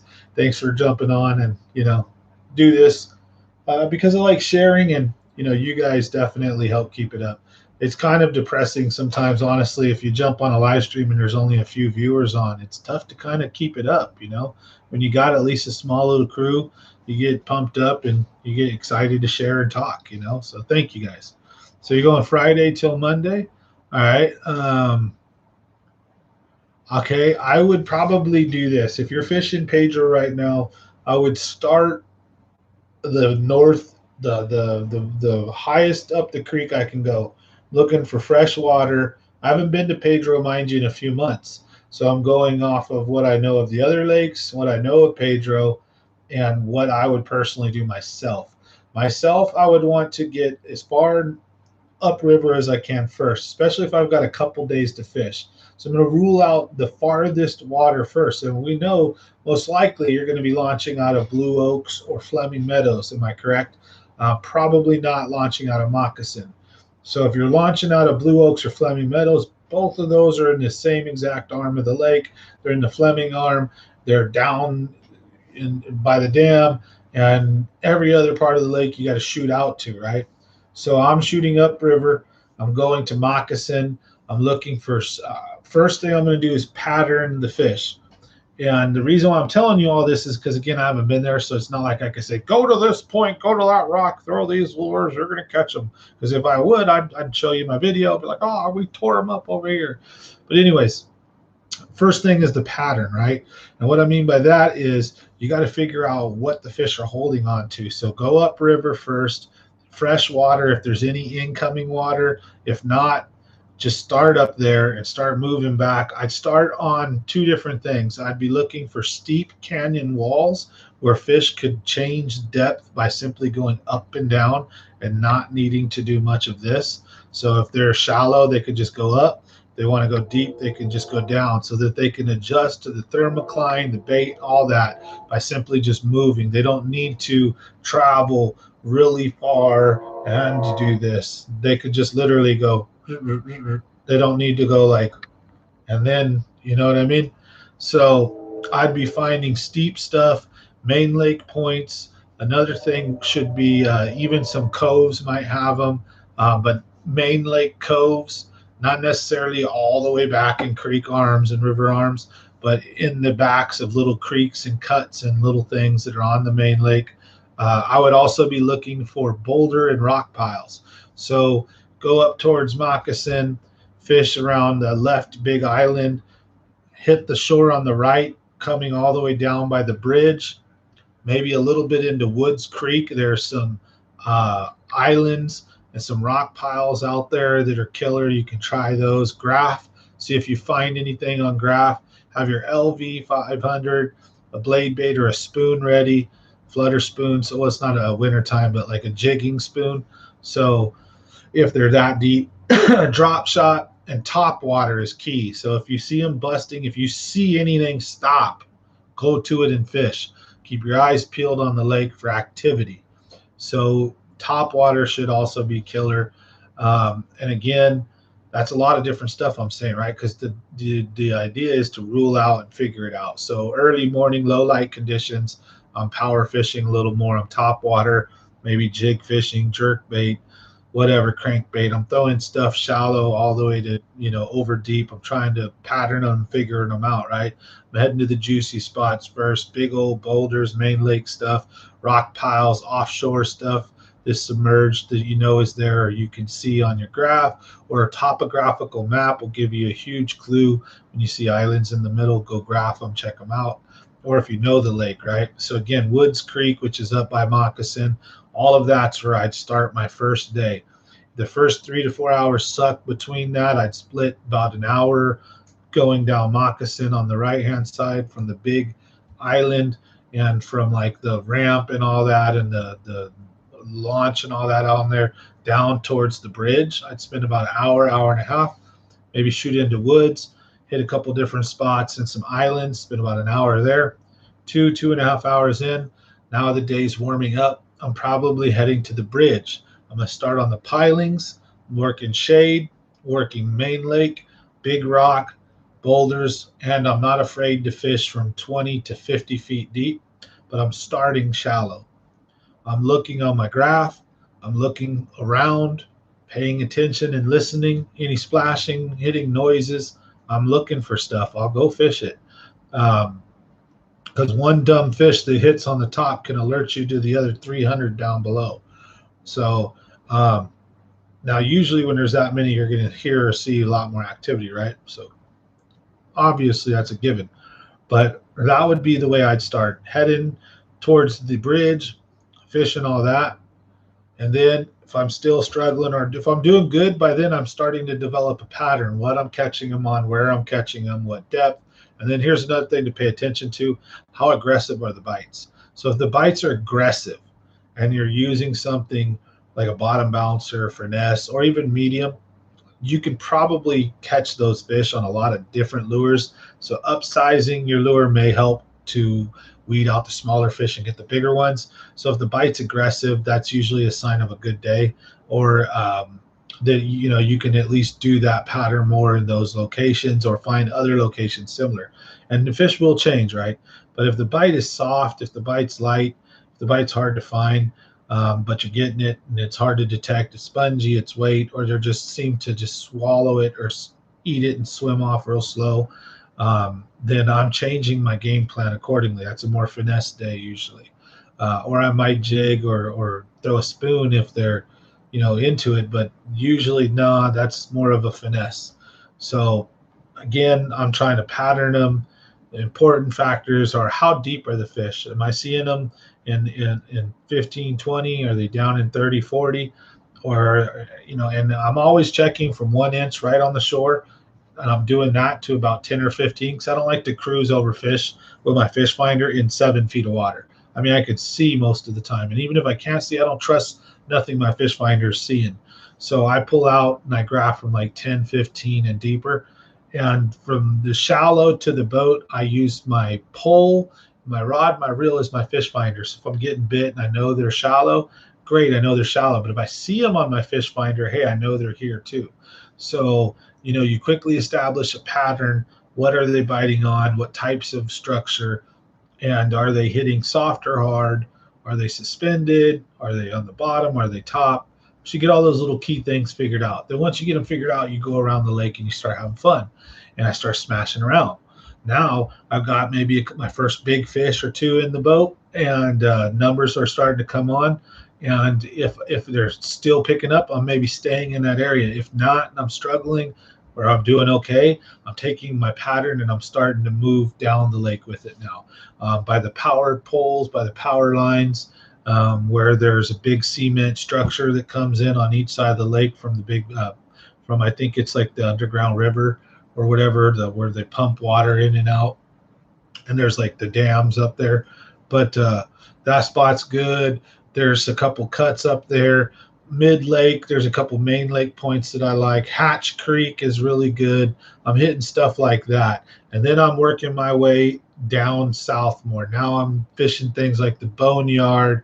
I'm fishing a couple of those big main lake points, Bub Tosh's Point where he caught his monsters. And then from there, I'm either going towards Rogers, which would be to the left if you're coming from the north end or from the up into the lake and you're facing into Fleming. I'll go to Rogers, Solomon Mine, or something like that. I'm going to check around in there. My other one is I'm going to go to Big Creek next, right? Shoot across. And maybe I probably can't get all that done in a day, but I might get most of it done. And then the next day, if I wasn't doing pretty good, I'm just sticking in Fleming, Blue Oaks, Mexican Gulch, stuff like that, 49er Bay. I'm dinking around in that area of the lake. And I'm more focused on patterning the fish. So once I got them, I'm hitting all my favorite spots to determine where the best of the spots are at. Then once you find the fish, you don't leave fish for fish. So you just sit there and keep pounding them. And then they may move slightly, but what'll happen is if there's big fish there, there's big fish there for a reason. So once you catch a bunch of them and you go somewhere, come back. Because sometimes what'll happen is the more big fish will reload into that area. So hope that helps. But that's pretty much what I'd be doing, if I was going to Pedro. You know, kind of sounds like junk fishing, but that's how fishing is. Fish the moment. Fish what your instincts tell you. Fish what the pattern tells you. Fish what the fish tell you. So don't go there saying I'm gonna frog fish only. Man, there's like no weeds. There's no vegetation. Okay, go frog fish. You might catch some monsters. Then again, you might catch 1 2 pounder all day while the guys drop shot and laughing, tearing it up. Or you could be those guys laughing and doing okay with the drop shot while the dudes next to you are deep diving, cranking, and really tearing it up. Who knows, right? And then the big swim bait guy's got his 1 12 pounder and he's laughing at everybody. He's there just for one big fish. Teach their own, whatever floats your boat, right? But a lot of different ways to do it. But my particular way would have been exactly what I explained. So hopefully that helps. Thanks for watching, guys and gals. Smash that like, by the way. Common Sense Fishing here, yapping about some fishing tips and tricks. We're talking about local Lake Don Pedro just now, trying to help somebody like what I would do if I was there. And that'd be it. Right now in the summer, top water would be heavy, would definitely be on my boat. Top water, deep diving cranks and jigs, and then finesse stuff all day, like a little fluke, a drop shot, a Ned rig, maybe a shaky head or something like that. So that's what I'll be doing. Summertime, you can really power fish, but you don't want to like tell yourself, well, all I'm going to do today is power fish. You can get those days where it just be bluebird sky.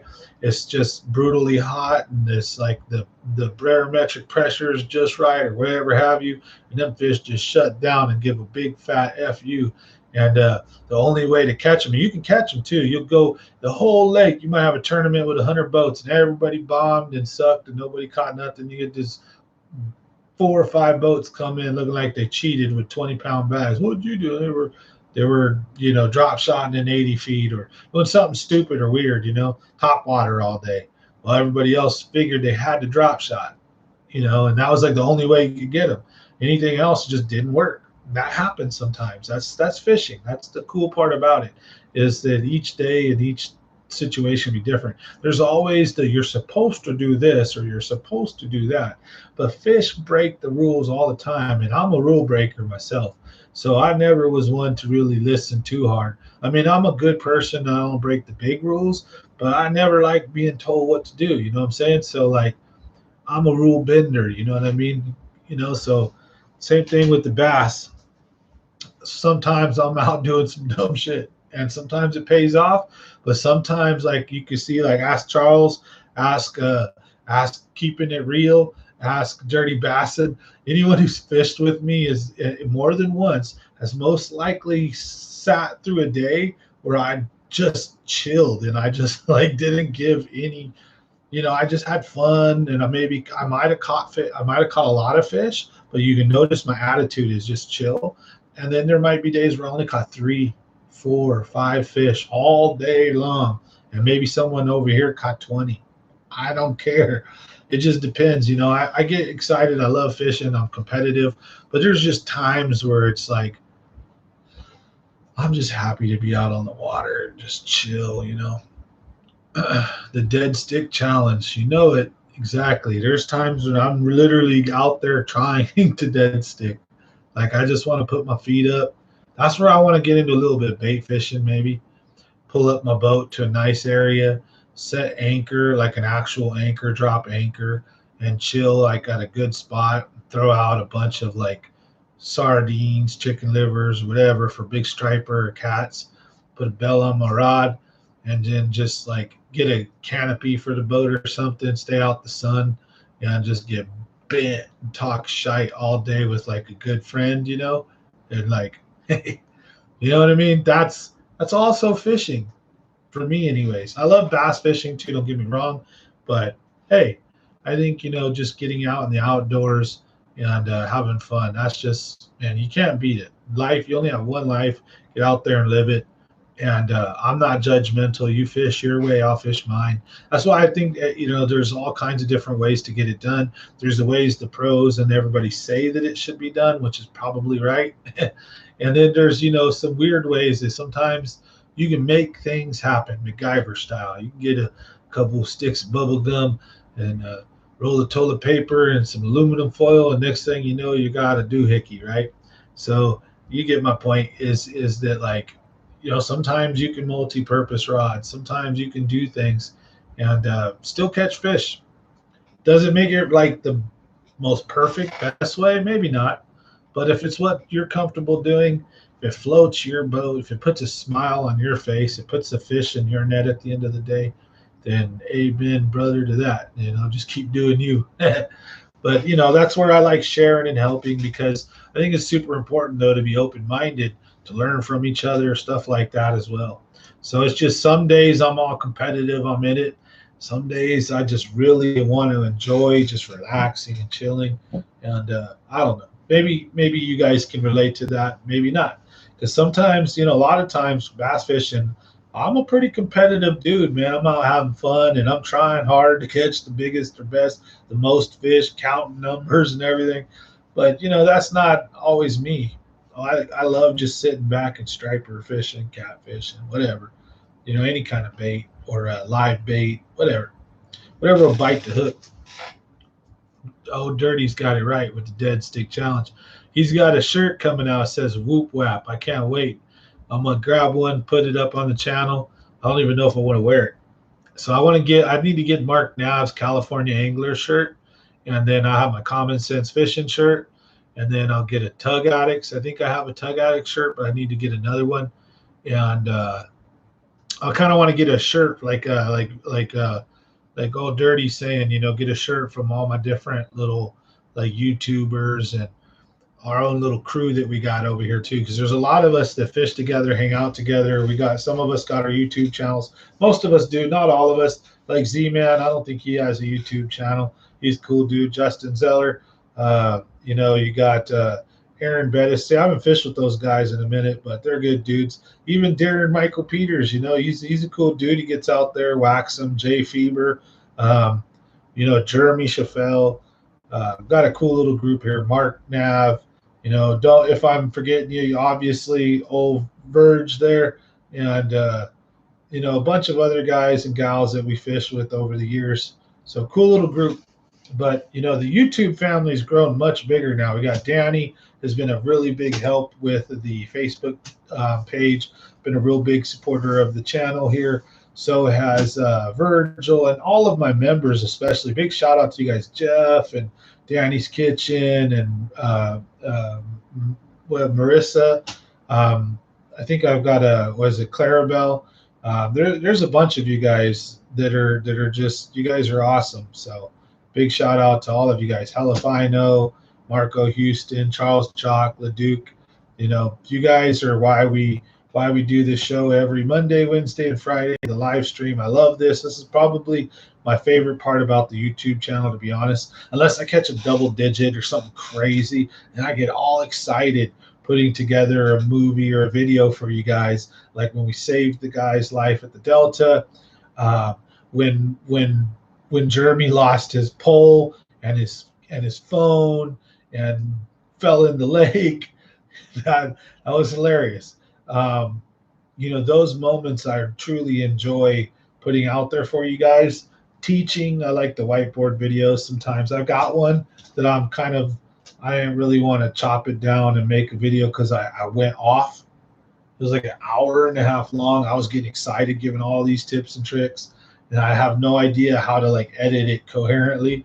I'm like, damn, too much information in a sense. I got super stoked and I did an ultra whiteboard video. So I need to redo that for you guys, break it down into some, subcategories and do one thing at a time.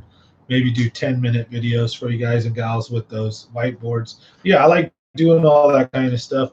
A lot of different stuff on the channel here, but the live streams, hands down, this is one of my favorite parts of the whole channel, and that's including getting out there and fishing, man. I love fishing for reals.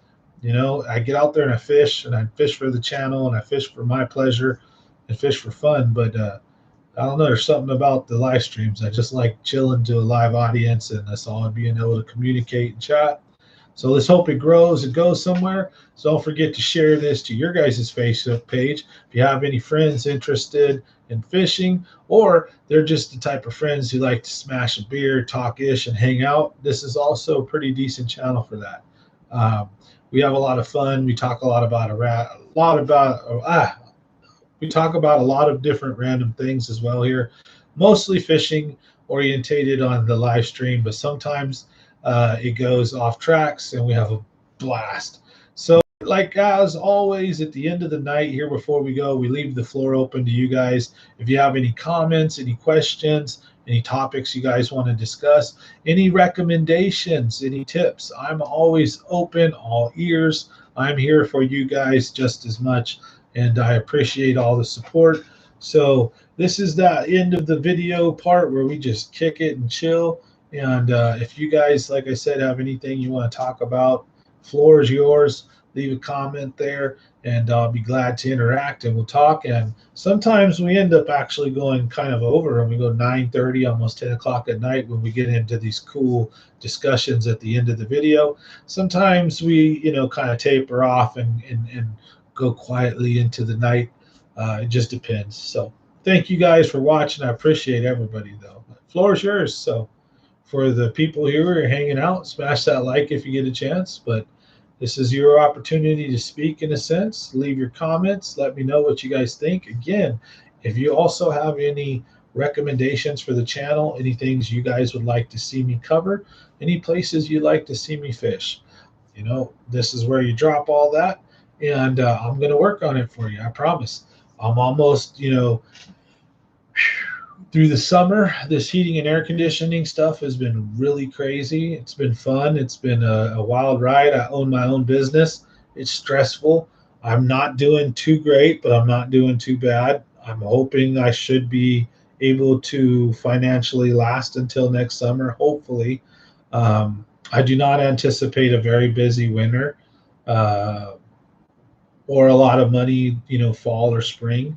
And so what little does come in the winter, I'm very grateful for. But I have a feeling, this summertime is really where we make a good 75% of our money when you're a smaller business. You get bigger, it's probably about 60% of your money or more. But still, it's a big chunk. It's 1/4 of the year makes up half or more of your revenue. Spring and fall, you better have been around for 5 or 10 years, have a lot of maintenance customers, people signed up on your programs. Winter and summer, you're going to do okay. But winter, not so much here. We don't get a lot of snow. It's not freezing. Homes are insulated well enough, and people cook. They have their TVs and their devices that produce heat. Their body produces heat. And at the end of the day, we can always throw some sweaters on. But you could be butt ass naked and you can't avoid the heat. When it's hot out there, it's hot. So people want to have their air conditioning. Well, thank you so much, Dirty Bassin, for being here with us tonight. I really appreciate it. That guy right there is one hell of a cool dude. I can't wait till we get back out on the Delta again. I think we're talking about maybe heading to Garlic Brothers, and downtown Stockton next trip or something. Or maybe we can go fish a lake. That'd be cool too. Is if we can get out on one of these Bay Area lakes. Also, where I really wanted to fish was Pinto Lake. I fished a little bit from the shore. They got monsters in there. I don't think you can bring a boat with a motor. I think it has to be like an aluminum, electric only, or kayak. But oh yeah, let me know, brother. Like a Bay Area one, like one that's weird or different, like one of those lakes you guys go to with your buddies, where you guys go and catch fish. Man, take me out there. We'll see how I do in one of those little lakes where you guys go. And sometimes you might struggle. I think sometimes it looks like you guys do pretty darn good. But I've never fished most of those lakes, so it'd be interesting to get out into some of those ones that you can take an actual boat into, because I've seen them in your videos. So, I'd be more than happy to get out there and go smash on them in one of those lakes. So, but yeah, super stoked. We'll be back on Friday. Don't forget, live streams Monday, Wednesday, Friday. I've missed a few, so I did one yesterday on Tuesday. I might do like a surprise live stream Thursday or this weekend. I've got a lot of work going on, so it just depends on how that all goes. So you guys might catch a members only live stream might be coming up soon because I really appreciate you members and for your support. I want to show something special to you guys and gals and say a big thank you guys. So we'll probably be having a live stream only for members, and I'm also looking into maybe some events for people who would like to come. If you're local, if you're in the state of California, or if you have the ability and you'd just like to come out and visit, we may be renting like some cabins or some little huts or something, and taking a fishing spot over for a few days, barbecues, drinks, and good food, and a lot of fishing.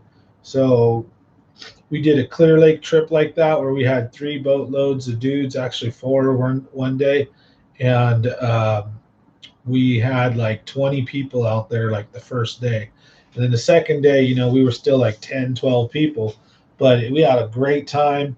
We spent the night. We had barbecues and beers, and we rented rooms, and man, it was just one epic blast, like a bunch of teenagers having a fun camping trip. So if you guys are interested in that, let me know. We are going to be doing something, and the invitation is open to everybody. And yes, I said that right. The invitation's open to everybody. Just be respectful, be polite, and be nice. And I don't really give a hoot who comes, so I appreciate everybody.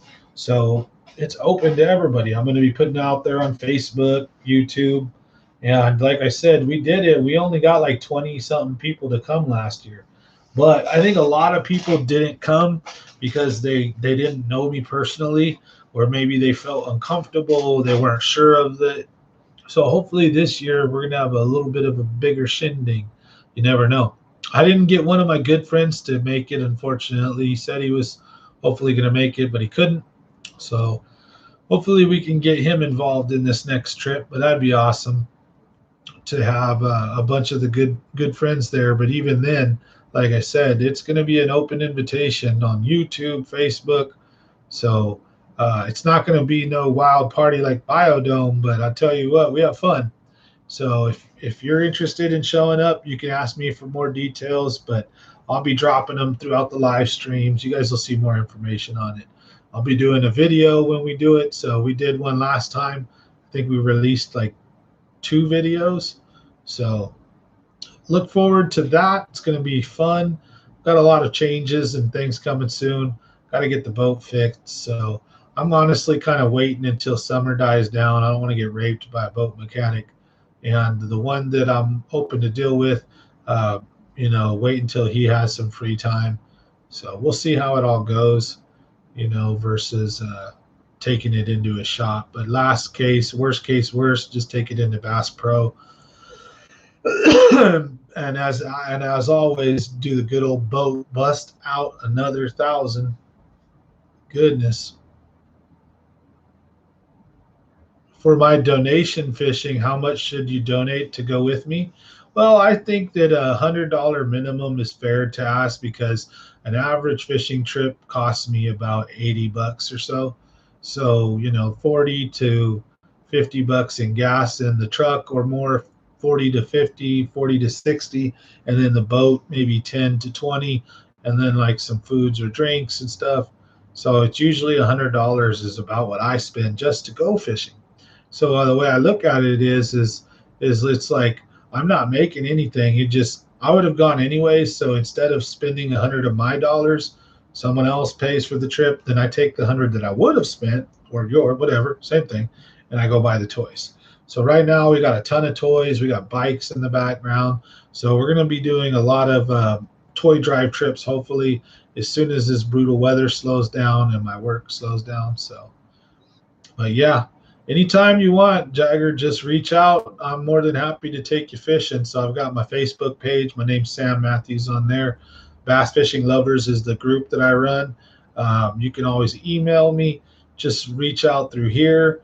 I have control of the comments, so when people leave their phone numbers or like their email addresses, nobody else can see it because um, YouTube knows what it is, so they hide it and they give me the opportunity to see it, and then I can either show it or hide it.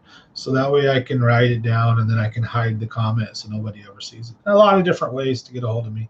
So yeah, exactly. So either way, if you want to go on a trip, I'd be more than happy. Appreciate the support. I'm stoked. I can't wait to see how many kids we take care of this year. Hopefully we smashed last year's record. We took care of 200 kids last year. So, bring you guys and gals along for the ride. You're going to get to watch all the, cool fishing trips with people. Um, meet a bunch of new anglers. Last year we went through like 15 or 17 different anglers, and it was cool. In the Fishmas 2020 video where I tied it all together, it's about an hour long. I do an introduction. You get to meet all the anglers who donated and helped make all of that Christmas possible. It's a pretty cool video. That um, sad that a video about a heat exchanger has 20,000 views on my channel, but me taking care of Christmas for 200 kids only has like 300. It's like people don't like the positive. I mean, they like it and they like to support it, but it's like entertainment wise, it just doesn't sell. Like people are like, yeah, that's cool.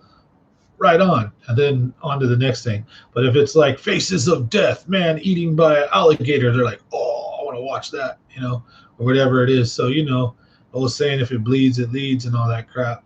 Hence why the dude crashing at the Delta has got a lot of videos too, or a lot of views. And the other ones got 18,000 or so. The one where we're at Lake Don Pedro and we're all belligerent, and it's called the funniest fishing trip ever or something like that. It's like a National Lampoon fishing trip. I guarantee you, if you haven't seen that video, go watch it. It's hilarious. But yeah, appreciate you guys. Thanks so much. You guys are awesome. I have one of the best fishing communities around. So hopefully you guys help the channel grow. For those of you guys who are still around, share the video, let people know, hey, cool live stream, give a lot of giveaways, good information. And then even if I'm a doof and I'm wrong, and I'm like, you need to use a light rod whenever frog fishing, I swear, the dudes in the comment section, they'll give you their 2 cents and they'll correct me, or at least they'll put their information out. So this is a cool little resource for people that share information with each other. A really awesome community. So hopefully we can get the channel to grow, get the community to grow, positivity, helping each other, and great fishing stories, videos, tips and tricks, how-tos, giveaways, all that. And I hope too on these live streams to put a smile on your face at least once throughout the night, crack a joke, make you laugh, connect with you, and hopefully we can all learn something every night. I'm learning things a lot because I'm usually trying to do a little bit of like research on things before I yap about them, some of the stuff. So it's cool, I'll pull up some stuff and read some articles that I might not have read, and I'll learn some things. So I think it's cool and important to share that with everybody. So again, it's 9 o'clock.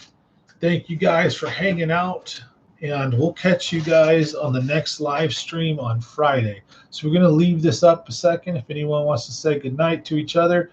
But sayonara. I'm signing off, and we will see you guys on the next one Friday. I'm going to try to be on at 6. I usually try to go on at 6, but if not, 7 o'clock's when you see me. So I'm going to type a nice little good night in the chat, and y'all have a good one. Thank you.